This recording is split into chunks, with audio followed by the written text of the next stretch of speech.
Los ilustres regimientos de la Guardia Imperial. Primera parte. Proceden de todos los confines de la galaxia, de la profundidad de las imponentes ciudades colmena, de los desiertos árticos de las sufocantes junglas, de tierras áridas contaminadas y arrasadas por la radiación y de desiertos abrasados por el sol. Son la Guardia Imperial, la fuerza de combate más poderosa de todo el universo, que combate en frentes de batalla que se extienden a lo largo de sectores enteros tanto como en pelotones independientes en caso necesario. Sin embargo, detrás de los tanques y de los cañones hay hombres y mujeres corrientes, representantes de la diversidad cultural del imperio y de la inmortal lealtad a su emperador.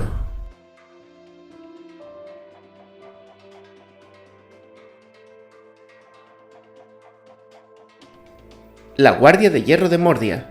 La Guardia de Hierro de Mordia está formada por soldados excelentemente entrenados y equipados procedentes de un planeta de noche eterna maldecido por las visitas del caos. En la batalla, la Guardia de Hierro crea un sólido muro de soldados brillantemente uniformados en perfecta formación ante el enemigo, al cual abate a base de descargas sincronizadas con total exactitud efectuadas desde detrás de una barrera de afiladas bayonetas. Los uniformes adornados y refinados de los mordianos han hecho creer a muchos de sus enemigos que se tratan solo de meros aficionados, aunque tarde o temprano han acabado por descubrir que debajo de los brillantes uniformes hay soldados muy duros y decididos.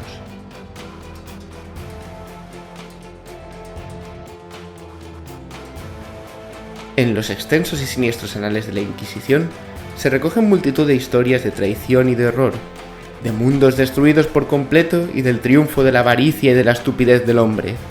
Son una clara muestra de la debilidad humana y del poder de los dioses del caos. Sin embargo, entre esta lista de planetas perdidos y terribles derrotas, existen algunos relatos de victorias humanas, extraños casos en los que el ejército demoníaco del caos ha sido rechazado y devuelto al vacío del que había surgido. Uno de esos lugares es Mordia, el mundo de la noche eterna.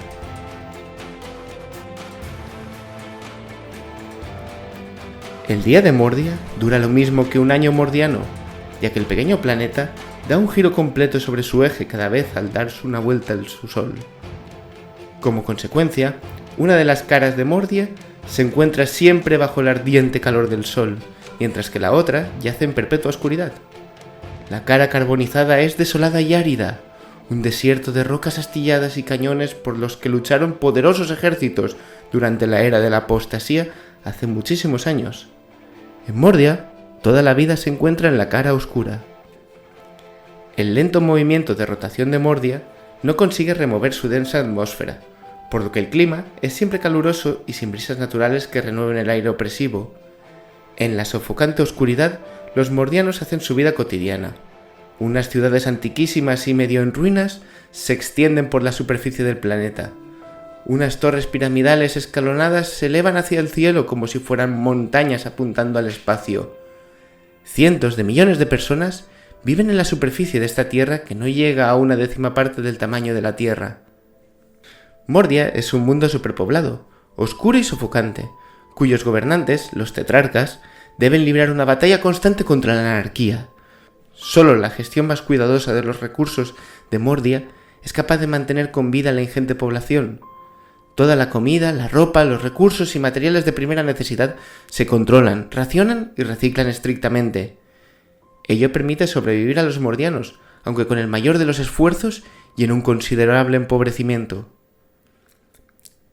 Unas condiciones tan duras y exigentes producen un lógico descontento. Muy poca gente comprende realmente los apuros en los que está sumido su planeta. El resto no se preocupa por el prójimo y se dedica únicamente a acumular riqueza y poder personal sin contar con las consecuencias.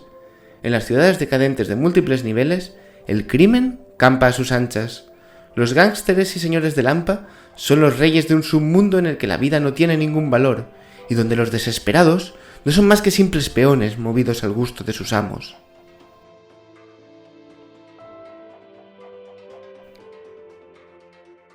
La Guardia de Hierro.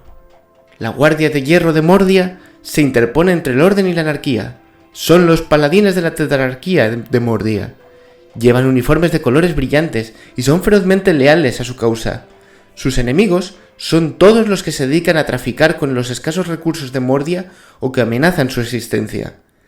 Libran una batalla constante contra los señores del crimen de la subciudad, grupos de dementes caníbales y alborotadores descarriados que preferirían ser testigos de la destrucción del universo antes que soportar los sacrificios necesarios para la supervivencia del planeta. La Guardia de Hierro es implacable en la persecución de sus enemigos, su disciplina es legendaria y su adiestramiento lo más riguroso posible. Todos los que combaten en la Guardia de Hierro comprenden perfectamente el horror que se apoderaría del planeta en caso de no cumplir con su deber. Su lealtad y determinación es todo lo que evita que Mordia sea consumida por la plaga, el hambre y el salvajismo.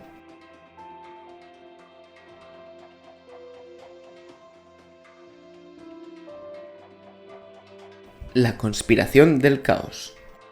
El peligro más grande para Mordia sucedió en un caluroso verano. El asfixiante calor fue increíblemente intenso, hasta para los estándares de Mordia, y el planeta bullía de inquietud. Bajo las calles se fraguó una oscura conspiración que planteaba un peligro muchísimo más grande que ninguno otro observado hasta la fecha.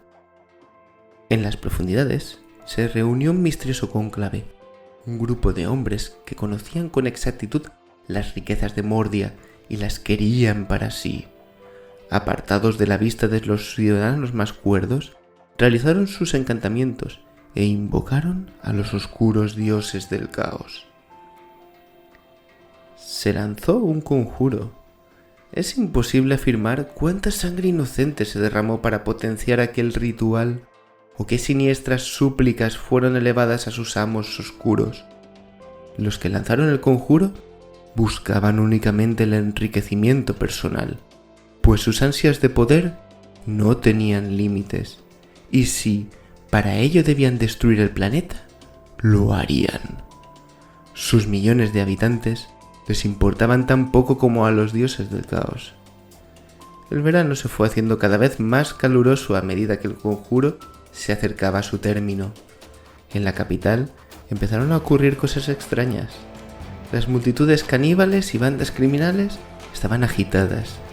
Ciertas personas vieron monstruos alados sobrevolando la ciudad. La gente desaparecía sin dejar rastro. El cielo en llamas. Al final, el conjuro acabó por completarse, y de pronto el mundo entero empezó a sufrir temblores mientras el cielo estallaba en llamas y abría paso a los señores de la guerra del caos. Unas naves espaciales retorcidas y repugnantes procedentes del ojo del terror surcaron los cielos de Mordia para descargar fuego y destrucción sobre el mundo. Los marines espaciales del caos cayeron en masa sobre la ciudad y empezaron a matar a toda la gente que encontraban como un gran sacrificio sangriento a sus dioses.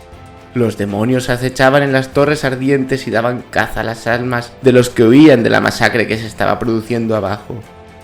Desde sus oscuras guaridas, los adoradores del caos se arrastraron hasta la superficie para gozar del fuego y del terror que inundaba el mundo, seguros de obtener el favor de sus amos al haber cumplido con su misión. La guerra del caos. Cuando el cielo estalló en llamas, los tetrarcas de Mordia ordenaron a sus astrópatas enviar mensajes psíquicos de ayuda. El poder del caos era tan fuerte que las mentes de los astrópatas se derritieron por el esfuerzo. Nadie pudo saber si los mensajes habían llegado a su destino ni si alguien había respondido a ellos. Mientras tanto, la Guardia de Hierro libraba una valerosa defensa contra el asalto demoníaco. Mientras que los hombres menos aguerridos huían presos del terror ante el poder del caos, la Guardia de Hierro se mantenía firme lanzando descarga tras descarga contra las filas enemigas. Al final, los capitanes de la Guardia de Hierro se vieron obligados a dar la orden de retirada. A pesar de que sus hombres podían resistir hasta el final, no podían hacer nada contra las hordas que se le oponían. La Guardia de Hierro se reagrupó alrededor de la capital de mala gana y abandonó al resto del planeta al enemigo. Mientras las fuerzas del caos arrasaban todo Mordia, la Guardia de Hierro se dedicó a preparar las defensas de la capital. Cada edificio se transformó en una fortaleza, y cada torre en un baluarte, y cada calle y cada plaza en un campo de tiro para las armas cuidadosamente apuntadas de los guardias de hierro. En el centro se levantaba el mismísimo palacio tetrarcal, desde donde se coordinaba toda la defensa de la capital. Cuando empezó el ataque, La Guardia de Hierro ya estaba bien preparada. Los marines espaciales del Caos fueron siendo abatidos por los disciplinados disparos fila a fila. Los marines del Caos fueron conducidos hasta trampas, muy bien preparadas, y así consiguieron rechazarlos, aunque tras ellos aparecieron enemigos mucho mayores y más potentes.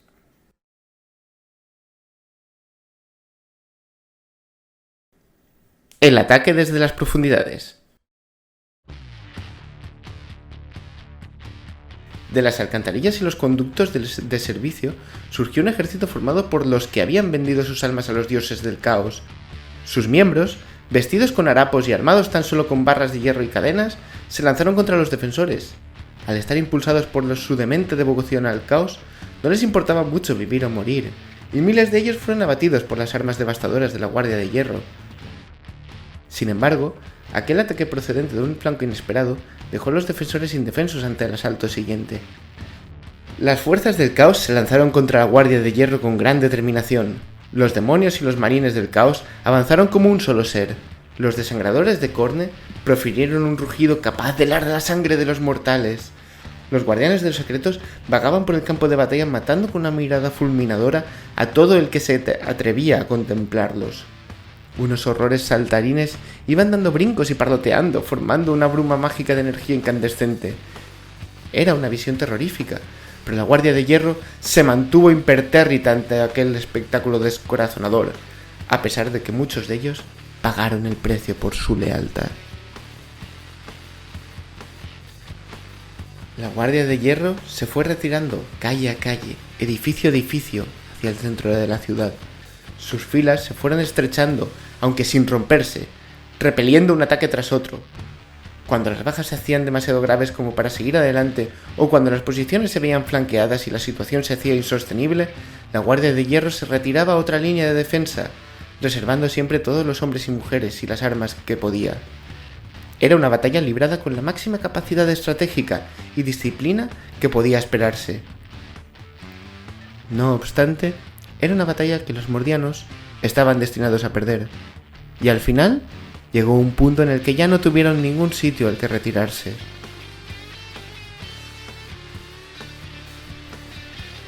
La batalla por el palacio. Finalmente, la Guardia de Hierro tomó posiciones alrededor del propio palacio tetrarcal, el último bastión del planeta. Tras las defensas levantadas a toda prisa, la infantería aguardaba el inevitable ataque. Los cañones láser y de las armas pesadas se asomaban por las torres y los balcones ceremoniales brillando a la luz del cielo ardiente. De repente, la horda del caos se lanzó contra ellos profiriendo potentes gritos y aullidos. Los grandes demonios de Nurgle avanzaron torpemente entre sus secuaces, alzándose sobre ellos como gigantes y amos de su asquerosa raza, unas 4 o 5 veces la altura de un hombre. Los hinchados demonios echaron hacia adelante arrastrando los pies, esparciendo por el suelo sus pútridas entrañas y arrojando gases nauseabundos a través de las grietas y las hendiduras de su correosa piel. Junto a ellos se encontraban los marines espaciales del caos del dios pestilente, con la armadura verde, rancia y putrefacta, y sus cuerpos apestosos plagados de síntomas enfermizos. Los precedía una nube negra de moscas que zumbaron alrededor de la Guardia de Hierro, colándose por sus ojos y sus orejas y llenándoles las bocas de cuerpos negros y peludos. Los cañones láser de la Guardia de Hierro arrojaron una descarga de muerte contra la horda huyente. Los rifles láser volvieron a disparar al unísono en cuanto los capitanes ordenaron efectuar un disparo tras otro contra aquella masa repugnante. Del palacio tetrarcal provenía el ruido de los cañones automáticos, el furioso aullido de los vólteres y el perforante chirrido de los cañones láser. Las dotaciones de armas cargaban y disparaban con mecánica precisión, y volvían a cargar y a disparar, sin detenerse siquiera un momento ni interrumpir el ritmo. Las entrañas de los demonios cubrían la otrora blanca plaza como un repugnante río. Pero cuando una de las bestias caía, otra el doble de asquerosa ocupaba su lugar y avanzaba hacia la posición de la Guardia de Hierro. Los capitanes ordenaron a sus hombres retirarse hacia la escalinata del palacio y formar una línea de disparo. Con la misma disciplina de siempre, la Guardia de Hierro se preparó para lanzar una descarga antes de que las fuerzas del caos cayeran sobre ellos. Había llegado su momento final, aunque ya quedaban pocos para ser testigos de su inevitable derrota. La marea cambia. Los defensores de Mordia sabían muy poco acerca del poder o los propósitos del caos. ¿Cómo podían haberse imaginado ellos, cuando las hordas del caos se les echaron encima, que la presencia de los dioses del caos en Mordia no era más que tenue? El poder del conjuro que los había transportado a la dimensión de los mortales y que había imbuido los cuerpos de sus servidores de una energía física ya casi se había terminado. Las llamas que ardían en el cielo se fueron apagando y los aullidos de los demonios empezaron a formar ecos vacíos en el aire. Mientras la Guardia de Hierro seguía contemplando estupefacta todo aquello, sus enemigos se desvanecieron ante sus ojos. El cielo volvió a adquirir su típica oscuridad. En la penumbra, las luces guía de las naves imperiales se confundían con las estrellas. La Guardia de Hierro no solo había ganado una batalla, sino lo más preciado de todo, tiempo. Desde más allá de la órbita de Mordia, los psíquicos imperiales habían tejido un contrahechizo para romper la conexión del caos con la realidad. Mientras la Guardia de Mordia estaba luchando en el planeta, se había producido una batalla de voluntades entre mortales y dioses. Solo la heroica resistencia de la Guardia de Hierro había conseguido dar a los psíquicos el tiempo suficiente para emplear sus habilidades místicas antes de que el caos se hiciera con el planeta para siempre.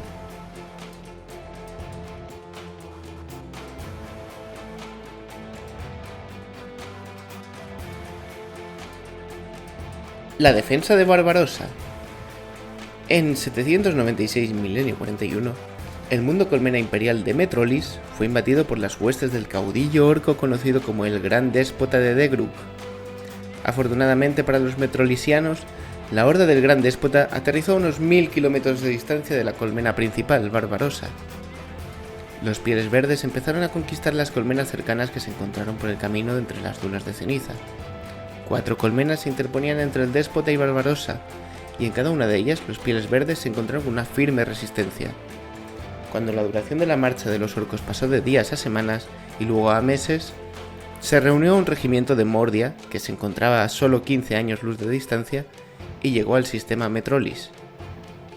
Se decidió que Barbarossa debía ser defendida a toda costa, y el tercero de Mordia se acuarteló en la capital, listo para combatir junto al ejército de defensa local y una milicia reclutada de las bandas más peligrosas de la colmena.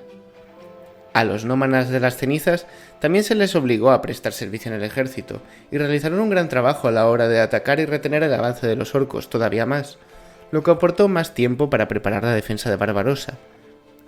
Cuando el frío invierno empezaba a caer y las tormentas de polvo gélido laceraban las dunas, los ejércitos del Gran Déspota cayeron sobre Barbarossa. Debido a su agresivo temperamento, la milicia de las bandas de la colmena se vio rápidamente abrumada en su defensa de los niveles inferiores de la colmena contra los orcos.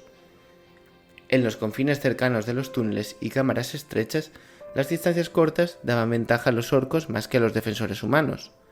Poco a poco, los orcos empezaron a subir por la colmena, destrozando al personal de defensa mientras trataban de detener el mar de Pieles Verdes que se estaba colando por los niveles industriales de la aguja. Entonces les tocó el turno a los mordianos de proteger los rincones más superiores de las hordas del Gran Déspota. Construyeron barricadas en varios de los principales accesos, guiando a los orcos a un lugar muy amplio conocido como los Jardines de Mármol. Allí, entre el gran número de estatuas de los grandes héroes del pasado, alrededor de las fuentes cantarinas y a través de los céspedes azules importados de Luptia, los mordianos reforzaron sus líneas de fuego. Los orcos se dividieron en 3 oleadas. La primera fue directamente hacia los mordianos, mientras que las otras 2 fueron hacia la izquierda y a la derecha para tratar de rodear a la Guardia de Hierro.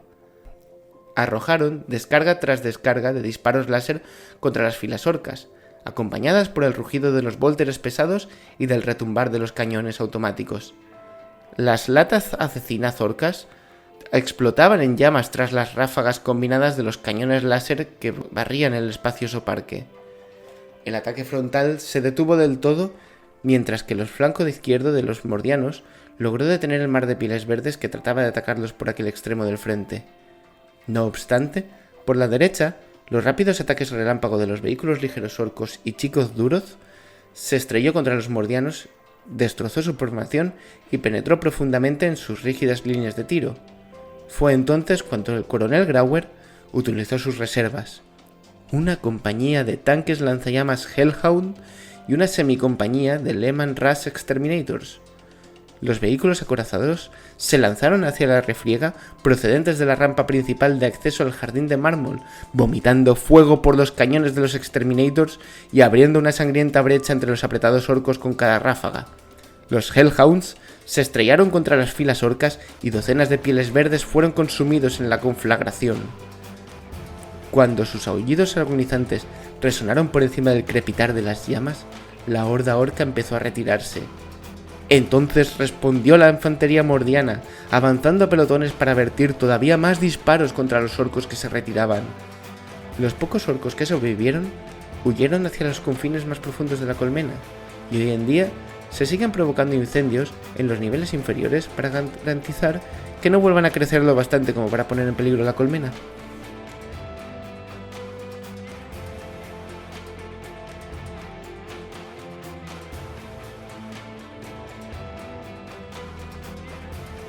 La fortaleza de Briza. El mundo agrícola de Briza se encuentra a unos 75 años luz al noreste de Mordia. Aparte de varias fuerzas de exploradores locales, Briza estaba protegida por una compañía del 21º Regimiento de Mordia. La compañía estaba dividida en varias guarniciones, desde las escuadras individuales alojadas en los pocos asentamientos que tenía aquel mundo hasta el cuarto pelotón de la fortaleza de Briza, la única fortaleza y espacio puerto del planeta. Los Eldars atacaron de forma tan repentina como siempre, después de que una pequeña fuerza de aquellos alienígenas desembarcara prácticamente encima de la fortaleza de Briza. Aquel ataque por sorpresa estuvo a punto de tomar la ciudadela de un solo asalto, antes de que se pudiera enviar ningún mensaje a los trópata de la fortaleza. Sin embargo, la valerosa resistencia que ofrecieron las escuadras tercera y cuarta del pelotón, que fueron aniquiladas por completo, retuvo a los guardianes y guerreros especialistas el tiempo suficiente como para que la astrópata lograra proyectar un mensaje a través del éter. Durante 4 largas horas, el pelotón resistió en los muros del baluarte, realizando impresionantes actos de valor. Siguiendo el ejemplo del comisario Dower, el mismo intrépido comisario que acabó él solo con toda una escuadra de guerreros especialistas escorpiones asesinos, después de que el teniente Leitch y su sección de mando fueran eliminados. El segundo cayó al lanzarse contra la cábala de brujos que lideraba el ataque de los Eldars. Su espada de energía se guarda hoy en día en una cámara de éxtasis en la armería de la fortaleza de Briza. El resto de la compañía aprovechó inteligentemente el tiempo que se había ganado con la valiente defensa de la fortaleza, reunió a la milicia local y resguardó a los granjeros y a sus familias en búnkeres especialmente construidos para proteger a los habitantes del planeta en caso de ataques como aquellos. El tiempo ganado también permitió que el comandante imperial Horn escapara en una lanzadera junto con su familia y sirvientes.